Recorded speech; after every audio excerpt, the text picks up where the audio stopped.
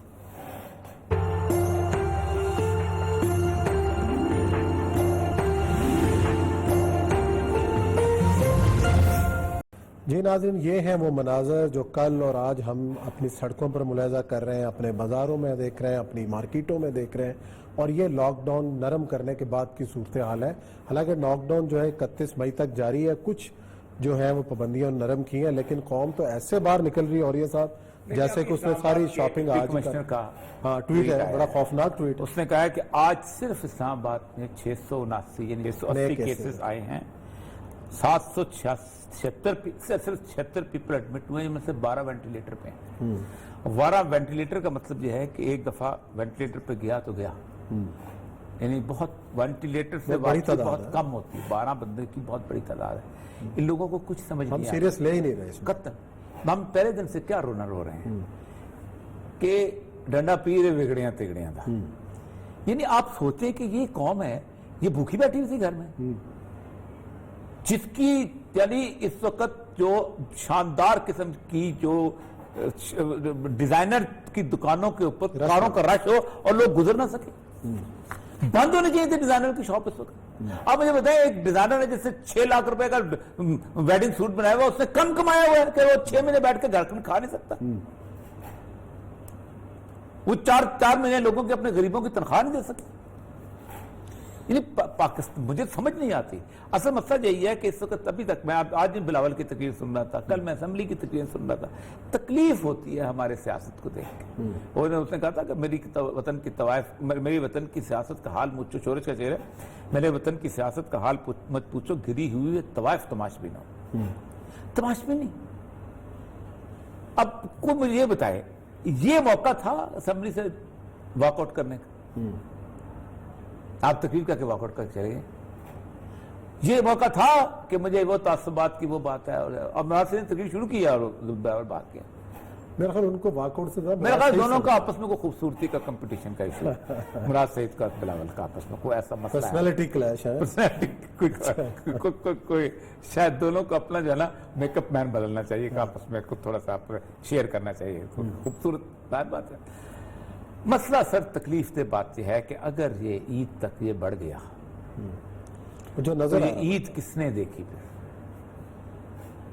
پھر سر، پھر اگر ایک آپ مجھے بتائیں 50 لوگوں کی گلی ہو محلے میں اور ایک بھی لاش آ جائے تو عید تو نہیں ہو، بالکل ایسے۔